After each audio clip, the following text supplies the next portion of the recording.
नमस्कार दोस्तों, श्वेता ब्लॉग में आप सभी का स्वागत है। तो आज के इस वीडियो में जानेंगे सावन मास कब से प्रारंभ हो रही है और सावन मास में हमें कौन कौन सा कार्य करना चाहिए।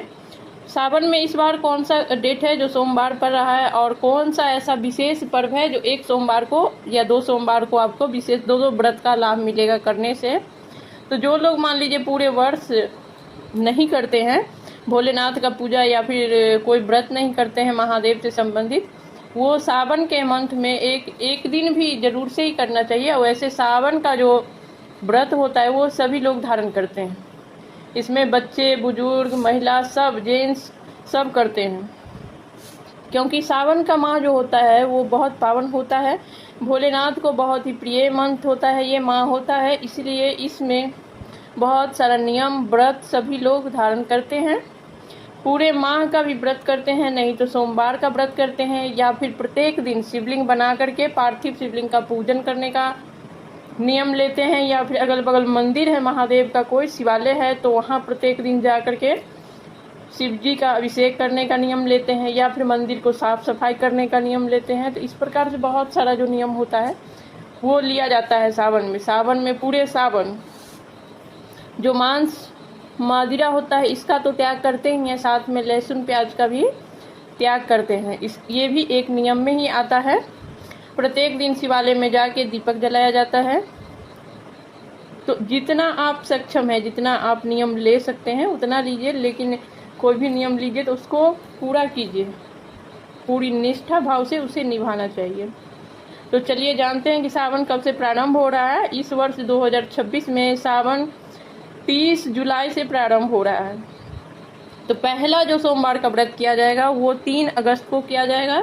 दूसरा जो सोमवार का व्रत है वो 10 अगस्त को किया जाएगा और तीसरा सोमवार का व्रत है वो 17 अगस्त को किया जाएगा और चौथा जो सोमवार का व्रत है वो 24 अगस्त को किया जाएगा। इस वर्ष 2026 में हमें 4 सोमवार प्राप्त हो रहे हैं व्रत रखने के लिए। वैसे आप पूरे माह का भी व्रत ले सकते हैं, प्रत्येक दिन व्रत भी किया जाता है, लेकिन ये थोड़ा ज़्यादा हो जाता है, सभी लोग नहीं कर पाते हैं। तो कम से कम सोमवार के दिन हमें ज़रूर से व्रत रखना चाहिए सावन में। तो चलिए जानते हैं कि अगर हम पूरे मास का अगर ले रहे हैं, नियम ले रहे हैं, तो हम पूजा कैसे करेंगे सरल विधि से घर में, क्योंकि सावन मंथ में जो होता है शिवालय में बहुत ही ज़्यादा भीड़ होता है। अगर आप ड्यूटी कर रहे हैं या फिर आप गृहस्थ भी हैं, गृहिणी भी है, तभी घर में बहुत सारा काम होता है, 2-4 घंटे आप मंदिर में नहीं गुजार सकते हैं। तो इसके लिए आप घर में आसान तरीका से पार्थिव शिवलिंग बना करके भी पूजा अगर करते हैं, महादेव का अभिषेक करते हैं, भोग प्रसाद चढ़ाते हैं, आरती लगाते हैं, तो आपको सावन व्रत का संपूर्ण फल प्राप्त होता है। तो आसान विधि से घर में आप मिट्टी को किसी गमले में या नहीं तो किसी बर्तन में भी बना करके अपने घर के मंदिर में पूजा कर सकते हैं। जिनके यहाँ शिवलिंग रखा जाता है उनके यहाँ तो उस शिवलिंग का पूजा कर लेंगे, लेकिन जिनके यहाँ शिवलिंग नहीं है वो पार्थिव शिवलिंग का पूजा करेंगे। पार्थिव शिवलिंग का पूजा करना श्रेष्ठ माना जाता है सावन में। अब मान लीजिए मिट्टी भी नहीं है शिवलिंग बनाने के लिए, तो आप बर्फ के शिवलिंग बना करके भी पूजा कर सकते हैं। जिनके यहाँ मिट्टी नहीं उपलब्ध है वो बर्फ डाल देंगे फ्रिज में जमने के लिए रात को ही, और अगले दिन सुबह नहा धो करके जैसे आप डेली का पूजा करते हैं उसी समय बर्फ के शिवलिंग का भी पूजा कर सकते हैं। और ऐसे करने से भी आपको सावन व्रत का संपूर्ण फल प्राप्त होगा। तो इसमें कुछ ऐसा है कि हमें ज़रूर से करना चाहिए, जैसे कि सावन में हमें हरी चूड़ियाँ ज़रूर पहनना चाहिए, हरे कलर का वस्त्र ज़रूर पहनना चाहिए, और चूड़ी या वस्त्र अगर आप नया खरीद रहे हैं तो पहले पार्वती माता को चढ़ाना चाहिए, फिर उसको आपको खुद धारण करना है, या फिर आप थोड़ा सा ज़्यादा खरीद करके उसको वितरण भी कर सकते हैं और खुद भी धारण कर सकते हैं। दोनों प्रकार से होता है। पहले से रखी हुई साड़ी चूड़ी है तो आप वैसे ही सावन में धारण कर सकते हैं। नया खरीद रहे हैं तो पहले आप चढ़ा लीजिए, घर के मंदिर में भी चढ़ा सकते हैं, या शिवालय में जो पार्वती माता का मंदिर होता है वहाँ भी चढ़ा सकते हैं। फिर जितने घर में देवरानी जेठानी आदि है उनको देना भी बहुत अच्छा माना जाता है। मान्यता है कि सुहाग में वृद्धि होती है।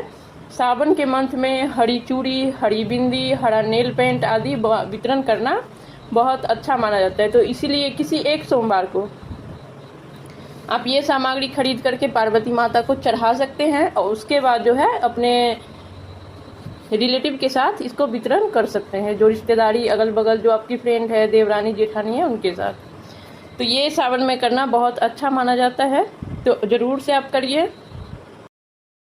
सावन का सोमवार का व्रत जो होता है वो फलाहारी होता है, उसमें अन्न नहीं खाया जाता है। तो आप फलाहार करके भी व्रत कर सकते हैं, या फिर मान लीजिए आपका शरीर इतना अलाउ नहीं कर रहा है तो आप मीठा भोजन करके भी व्रत कर सकते हैं, लेकिन वैसे ये व्रत फलाहारी होता है।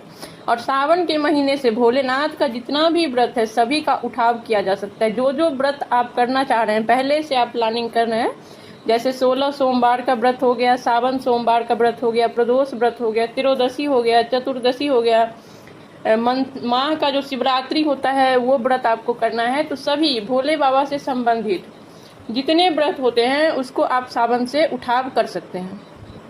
ये सबसे अच्छा दिन माना जाता है। तो आपको जो भी व्रत पहले से आप सोच के रखें उठाना है वो आप आराम से उठा सकते हैं। अब बात आती है कि हम पूजा किस समय करें तो ज़्यादा अच्छा होगा। तो देखिए, सावन सोमवार व्रत का पूजा जो आप सुबह भी कर सकते हैं, या नहीं तो प्रदोष काल में भी कर सकते हैं। आजकल प्रदोष काल देखने के लिए मोबाइल पे, गूगल पे आराम से आपको मिल जाएगा कि प्रदोष काल कब पड़ रही है, कब लग रही है। वैसे अगर आप गूगल से नहीं देख रहे हैं तो जो मोटा मोटी माना जाता है वो 3 बजे से लेकर के अस्त से पहले तक का माना जाता है।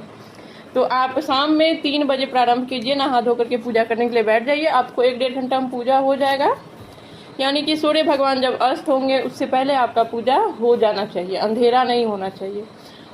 उस समय को जो है प्रदोष काल माना जाता है और इसमें महादेव का पूजा करना सर्वश्रेष्ठ माना जाता है। तो आप इस समय में करते हैं तो ज़्यादा अच्छा है, वैसे आप सुबह को भी कर सकते हैं। तो कुछ इसी प्रकार से हम लोग सावन में सभी कार्य करते हैं, इसी प्रकार से पूजा पाठ आदि किया जाता है। तो आज का वीडियो यहीं पे समाप्त करते हैं, फिर मिलेंगे किसी नए वीडियो के साथ। तब तक के लिए नमस्कार, और वीडियो देखने के लिए बहुत बहुत धन्यवाद।